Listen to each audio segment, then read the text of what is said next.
Jodi Cohen, your host, and I wanted to give you some context for the summit and my why.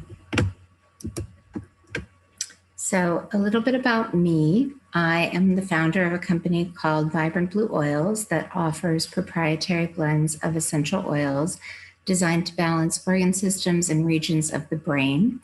And I started that as a result of my own original rock bottom. I think that wounded healers, kind of a roller coaster life where you have one rock bottom, you figure out what helps, you start to implement that, and then the next shoe drops.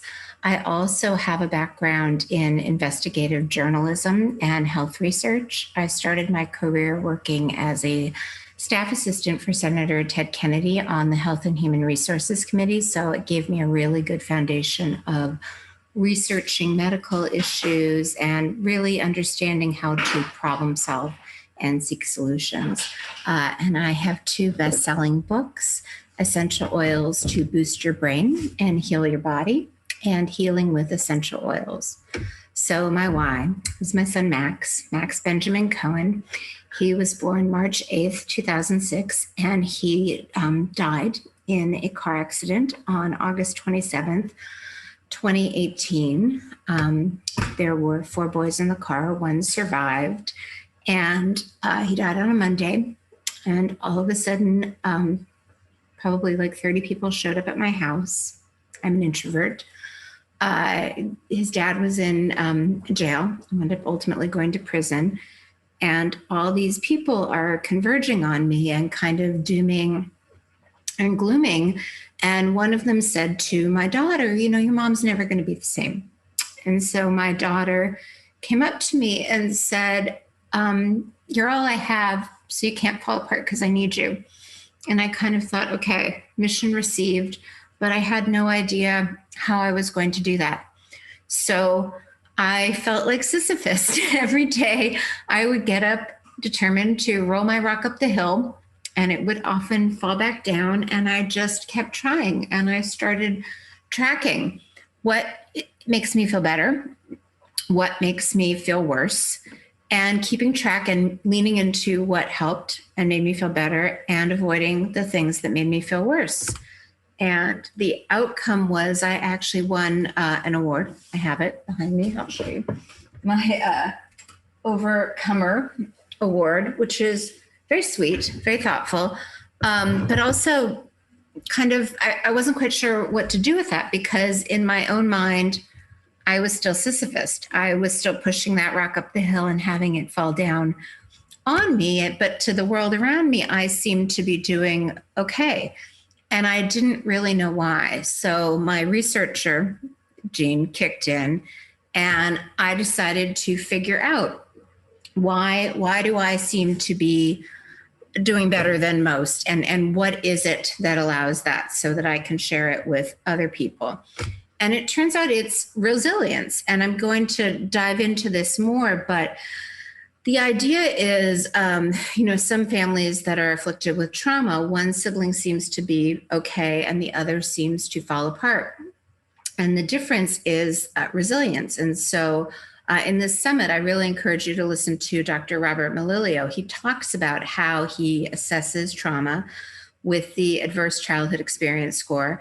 And then he also assesses resilience with the resilience scale. But resilience is often defined as the capacity to prepare for, recover from, and adapt in the face of stress, adversity, trauma, or challenge.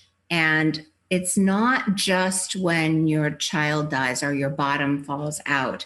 It's also for those minor changes, like you suddenly discover that you have some kind of autoimmune condition and you have to change your diet. You need to change your exercise routine. You need to adapt because a child leaves for school or a parent or older relative passes away. You know, you can have a pretty healthy, normal life and still hit some road bumps. And so the more resilient you are going in, the easier it is to navigate those road bumps. I spent some time in Manhattan. I went to Columbia Business School.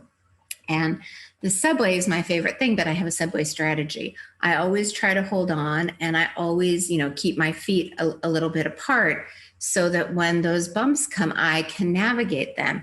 And the few times that I was in the subway in stilettos, because I was going to a party or something, and I wasn't able to hold on, I really got jolted around. It really threw off my resilience. So my goal with this summit is to empower you with what actually supports your resilience, how you can get there. So no matter what bump comes along, be it, someone cuts you off in traffic, like that happens to most of us on a regular basis.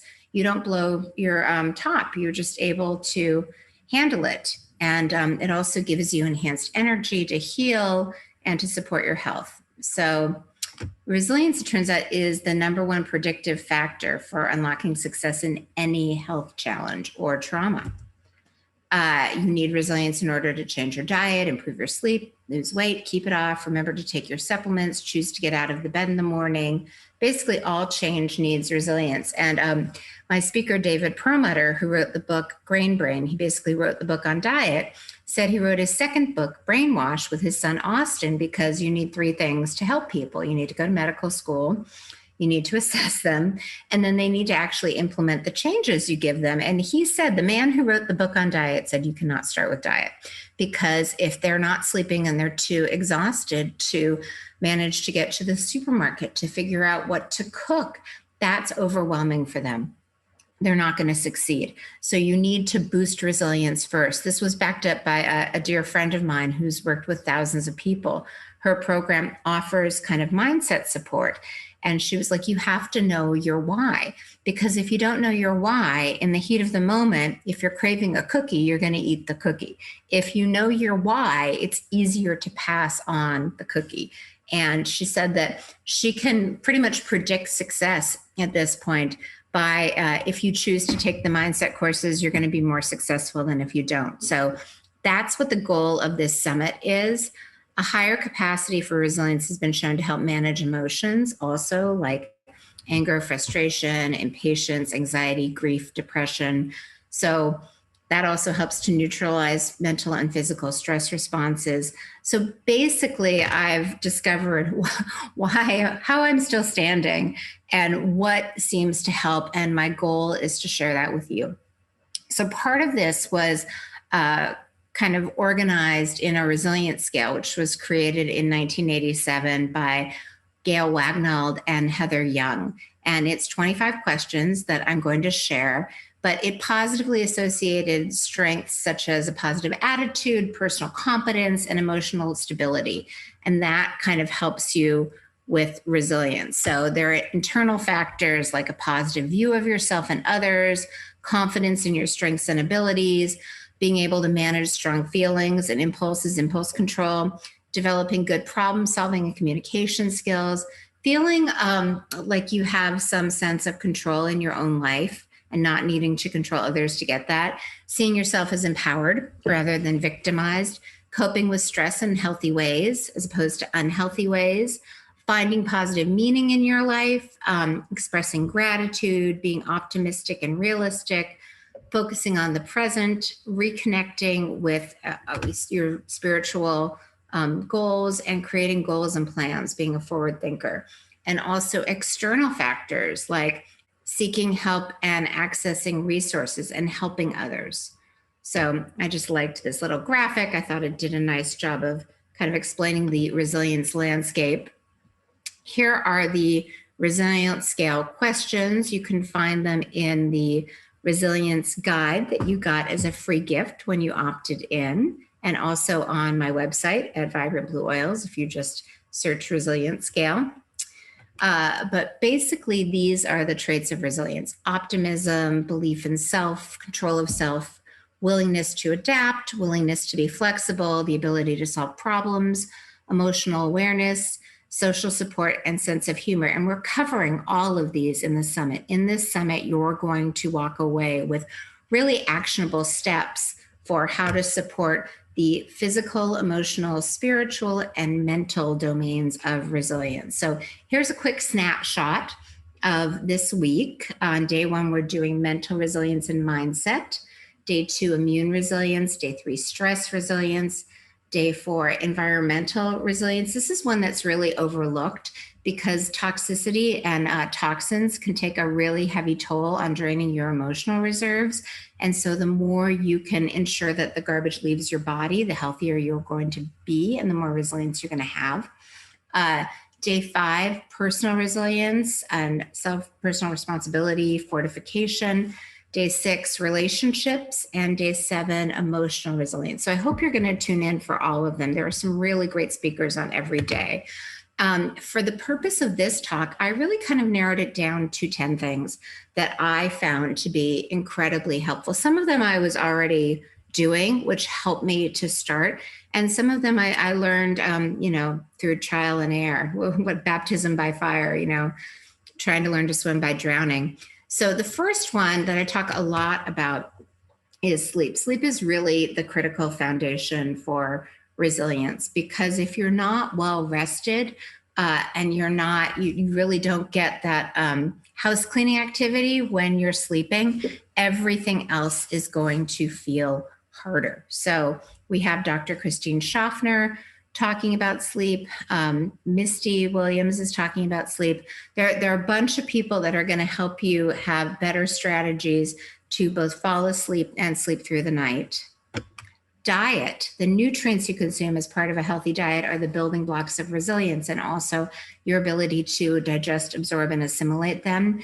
We have some great speakers on diet. Dr. Peter Osborne does an amazing job really deconstructing gluten. We have Kiran Krishnan talking about digestion and detoxification. Really simple, actionable things that you can do to improve your diet and make sure that you have those building blocks of resilience. Movement. Physical movement is really critical to resilience. A friend of mine is actually starting a health company, and she was interviewing a bunch of doctors, and she said that bar none, they said that their patients that walk are the healthiest. And it's because movement forces you to breathe, so you get more oxygen. We have Leah Zachariah, who is, she owns the yoga studio I've been going to for 12 years and several others. And she really talks about breath work. Sasha Patel also talks about breath work, but also movement moves your lymphatic system. And that means that the garbage is actually being mobilized and working through and leaving your body. This is in one of the free guides, how movement really enhances your health and gets you to kind of move through and breathe through your brain, your heart, your lungs, your lymph, your muscles, your bones. Movement is so critical for health, which gets into detoxification, because any kind of toxicity drains your energy reserves. So if you have heavy metals, for example, or mold or parasites, all of those things require cellular energy. They also turn on your immune system, which then causes inflammation and just drains your tank. You can think of resilience as an energy gas tank. So the more you're able to make sure that toxins are leaving, the more you free up your energy for other aspects. I have a great handout on detoxification. Most people don't realize, though, they know, the liver has a couple phases. We have Chris Shade talking about that. Phase 1 is when you mobilize toxins and make them more water soluble. Phase 2 is when the body actually eliminates toxins. A lot of people are really good at phase 1 and really bad at phase 2. Think of yelling fire in the movie theater without opening the exit doors. So you need to make sure that these toxins leave your body. And once they leave your body, it literally frees up more energy for everything else you have going on. Daniel Pompa talks about the stress bucket, this idea that you only have, so much capacity, right? And so if your bucket is already overflowing, you're not going to have the capacity to take on more. So the more you can kind of lessen your burden, lessen your load, the more bandwidth you have for resilience. Stress management. This is the focus of my other summit, the Parasympathetic Summit. You really, you might have a very, very busy life full of friends and family and work and financial commitments. And you might think, oh my God, I can't drop any balls. And that's okay. You don't need to, but you get to shift how you show up in the moment. So, back to the traffic incident, someone can be cutting you off in traffic and you're still okay. You're still able to respond and flow with it, and know that it's all right. I got this, even though the world around me is really stressful. So the fight or flight response is your parasympathetic response. Your vagus nerve starts at the very base of the brain, splits, is most accessible right here behind the mastoid bone. This is where I put on a stimulatory blend of essential oils of clove and lime. And basically, if you're able to gear shift your physiology, your chemistry out of stress and into calm, it's just a really great way to calm your system. Also, when you're in stress, resources are allocated differently. There's this thing called the selective attention. So your pupils, the black part of your eyes, get really, big and dilated, so they can take in more light, and you can make those immediate survival decisions. And when you're stuck in that state, it's almost like it shuts down your ability to do bigger problem solving. You can't even access solutions. You're just so, afraid that you kind of see the world as black and white.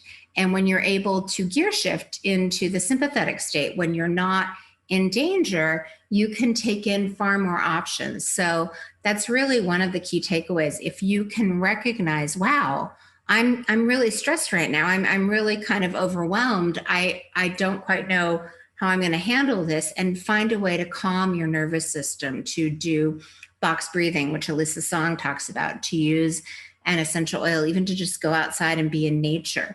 Then all of a sudden, if you look at the problem again, you'll find a lot more options are available to you. And this is called vagus nerve stimulation. It just helps you literally gear shift out of stress. So heart coherence, I'm super excited. We have both Marcy Smirnoff and Roland McCready who started HeartMath, talking about heart coherence. And this idea that when you view things through the heart, similar to shifting into parasympathetic, it allows more options to be available. It allows you to see the world from a much more heart-centered place, and you make much better decisions, and it really enhances your resilience. Mindset.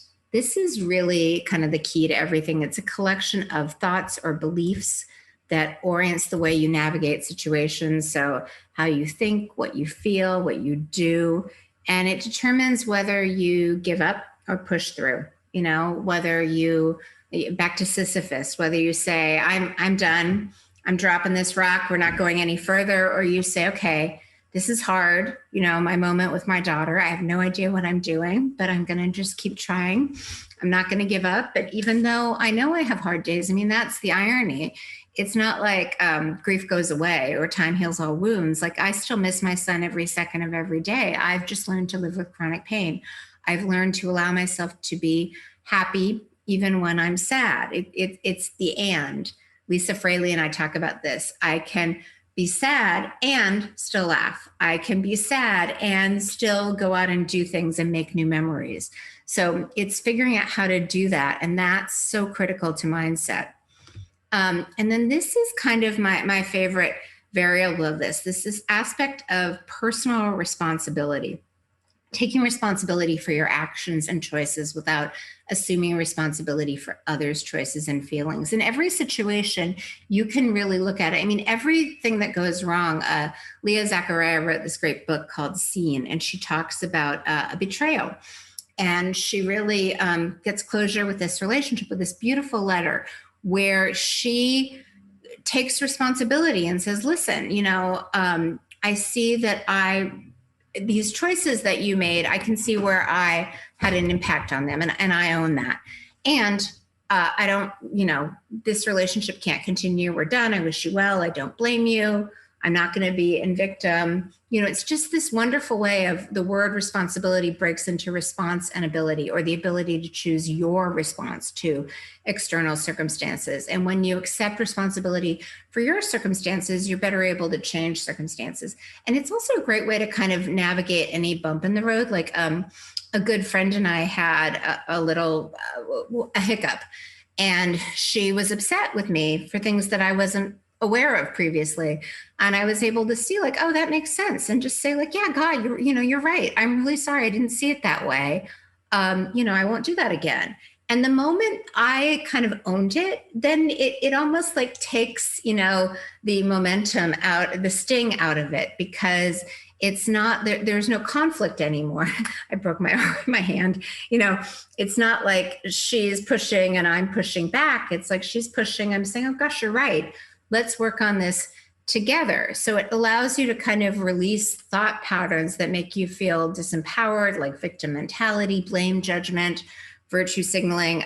Stephen Covey says, until you're able to say, I am what I am today because of choices I made yesterday, you cannot say I choose otherwise. So personal responsibility allows you to assess the past and also move forward differently.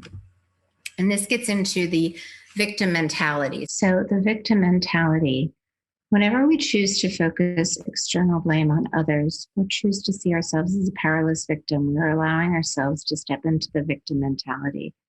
Holocaust survivor Viktor Frankl said, when we are no longer able to change a situation, we are challenged to change ourselves.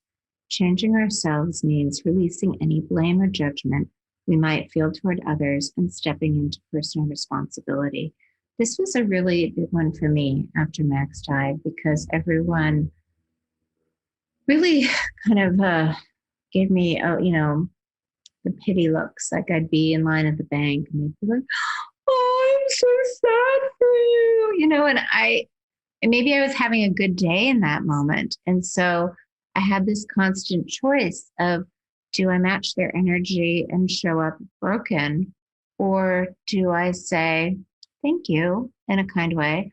I'm actually okay right now, and not kind of show up crying or the way they expected me to, because I realized, I couldn't rewind time and undo the accident, but I got to decide every day, am I going to be a puddle today? And there are days when I felt like being a puddle, or there are days when I would make a list of 3 things. And once I did the 3 things, I would, crawl back into bed and read a book or something, but not every day. There were some days that felt like normal, or that I chose to, get up. My big thing, I would wake up and I'd exercise first thing, and I'm like, even if I didn't really feel like getting out of bed, I'm like, I'm just going to get up and exercise and take a shower and put on something cute. And if I then decide that I can only do 2 more things and I need to call it a day, that's fine. But at least I'm getting up. And 99% of the time, once I kind of got up, exercised, and showered, I kept going. It's just that starting energy and that decision not to fall into victim. So relationships, supportive and caring relationships help enhance resilience. This means both embracing helpful and supportive people, and also releasing things that, are not serving us anymore. And this was honestly the biggest surprise to me. When Max died, I was really surprised at some of the people that I really thought would be able to show up. And, let's be honest. As Andrea Nakayama said, I was suddenly everyone's worst nightmare, because something that no one wants to happen happened to me.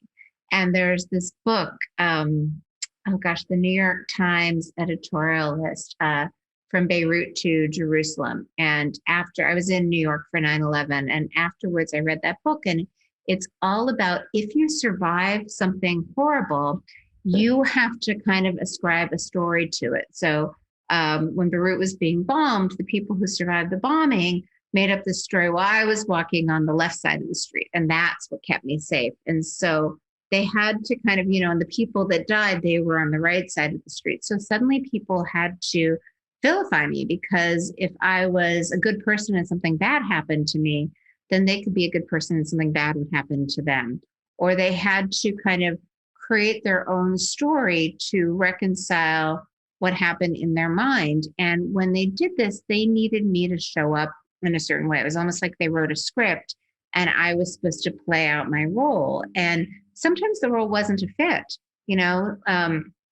like I had one friend who would always catastrophize and try to get me upset. And I started noticing it. I started noticing a couple of things that every time we talked, she would worst case scenario. And when I was a journalist, I would say, people weren't a good source, meaning that everything she catastrophized, it never unfolded that way. So she was totally inaccurate.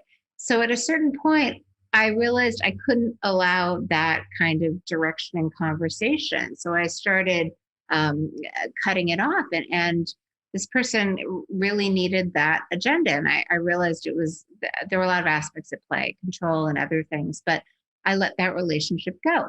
And there were other people that, acquaintances that you like that just seemed to know the right thing to say. There was one woman who would just randomly drop off gifts, or I posted, I wanted to do flower beds outside and make them pretty.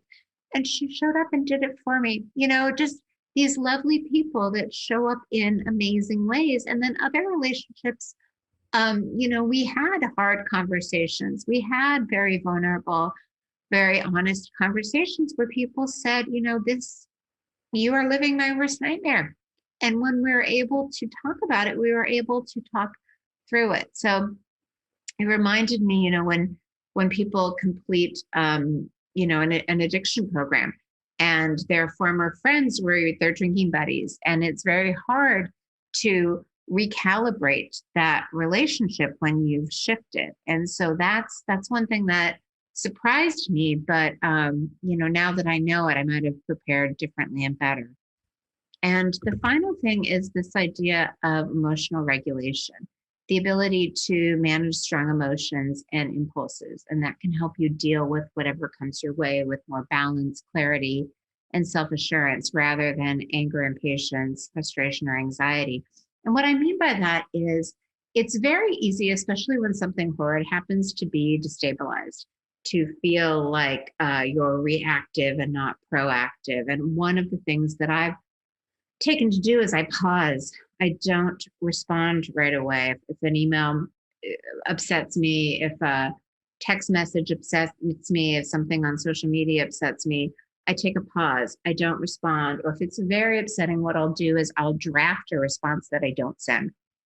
And then I'll go walk or think about it or sleep on it and come back to it in the morning. And I can always kind of take the emotion and the sting out of it and realize like, oh, okay, this is the situation and this is what's unclear, and present it in kind of a matter of fact way that allows whoever I'm interacting with to also show up in a matter of fact way. And this is another reason that I really love essential oils, because I think that they really help you kind of breathe through emotions. The power of breath is amazing. And there's this idea of layering. You can layer smell on top of breathing. You can layer, smell and movement. And the more you kind of combine things, Keisha Urs talks about this, the more you layer on, the more powerful it is. And the other thing that Roland McCartney talked about that I really thought was amazing was this idea that stress is really emotions. Stress is really anger. Stress is really fear. Stress is really grief. And that resilience is kind of energy and your inner battery. And emotions have a powerful effect on your inner battery and your resilience. So he basically talks about not negative emotions, but depleting emotions. So emotions like anger deplete your reserves, whereas emotions like joy raise your reserves. So I had a friend in middle school named Leslie Friend who used to sing, and there's a song, you have to accentuate the positive, eliminate the negative. But that's really what you want to do. You want to schedule in things that bring you joy, be it a phone call with a friend that always makes you laugh, humor that increases your joy. You can subscribe to joke of the day kind of thing, movement, dancing, sunshine, animals, anything that makes you happy, you really want to schedule. And anything that depletes you, you really want to start by being self-aware. And Marcy Shermap gets into how to do this, and Alex Howard. But oils are great for letting go. There are a lot of strategies in this summit that are amazing for letting go. It's cool because the sense of smell actually links directly to the limbic lobe of your brain, which stores and releases emotional trauma. So smelling oils can really help you breathe in, breathe out, release things like anger. Anger is it can actually be a powerful emotion because it can mobilize you into action and, shift you out of stuck. But excessive anger can keep you stuck in stress. There's some research that a 5-minute episode of anger can impair your immune system for more than 6 hours. And when anger projected at others, like the biggest emotions that I was struggling with were kind of blame and judgment. I think they go hand in hand, shame and guilt. So blame and judgment are projecting your anger at others. Shame is kind of accepting other people's projection of anger. And guilt is really turning that anger inward. And none of these are particularly healthy for you. So we talk, especially Alex Howard really talks about how to work through these things. Fear really keeps us stuck. Fear really prevents us from accessing our brilliant mind and problem solving skills. Fear kind of gets in the way of resilience. It shuts us down. So we have some strategies to help you work through that. Grief, I know a thing or two about grief. All of the strategies that I've included in this summit, I think, have been incredibly helpful. The first 3 that I mentioned, eating, sleeping, moving. Early on, when I was pretty paralyzed by shock and overwhelm, if you can just focus on, sometimes less is more. So just focusing on, oh yeah, I need to sleep. And every time I got a good night's sleep, I felt better the next day. I had more energy. I had more resilience to kind of take on challenges. Eating, it's very hard for me. Some people eat too much. Some people eat too little. When I am deep in grief, it's really hard for me to eat things. So I just picked, there's a local restaurant, Bounty Kitchen, and they've got this amazing Thai salad. And I'm like, that's what I will eat. So I ate that pretty much every day for a couple months. And then movement. It's so good to move your body, to shake, to release things. Animals in the wild, like if you talk about zebras don't get ulcers, it talks about how the lion chases the zebra survives, and then they shake. They have that kinetic impact to release their stress. My dogs shake. Gregory Eckel talks about shaking and qigong and other movement that just helps kind of break up that stress, release that stress, kind of start moving those hormones out of your system. And then guilt, guilt turns blame inward, or self-blame, where you kind of attribute negative outcomes to yourself. We talk a bit about guilt and self-limiting beliefs. And, if you don't know where you're going, any road will take you there. If you think that you can only get so far, you're not going to exceed your own expectations of yourself. So Alex Howard again talks about how to kind of unravel this, unpack it, move past it. And then shame. Shame is the lowest vibration emotion, and it really makes you feel bad, defective, unworthy. I'm not good enough. I'm not smart enough. I'm not kind enough. There's something wrong with me. We have Kim D'Ermo and Amy Stark both talking about how you really can shift out of those helplessness, powerless feelings and really kind of rise and live up to your own expectations. So I just wanted to end with this quote. It's from Holocaust survivor Viktor Frankl. Between the stimulus and the response is a space. In that space is our power to choose our response. In our response lies our growth and our freedom. And the way I interpret that quote is that you really can't control the external circumstances. You can't control car accidents, the news, death, how other people show up in relationships. But you have complete control over how you respond to that. And the more resilience you have, the more capacity you have to show up in a way that you're really proud of, that you have those moments where you think, gosh, that was a really challenging conversation. And I'm really proud of the way I handled myself. I'm really proud of the way that unfolded. So it's my hope that this summit and the tools that we're sharing with you will give you a greater sense of control over your own response and strategies to enhance your own resilience, to share resilient strategies with your family and your friends. And I really hope that this summit arms you with actionable tools and that you feel that it was a useful, way to spend your time. Thank you for spending your time with me and for participating in this summit. Thank you.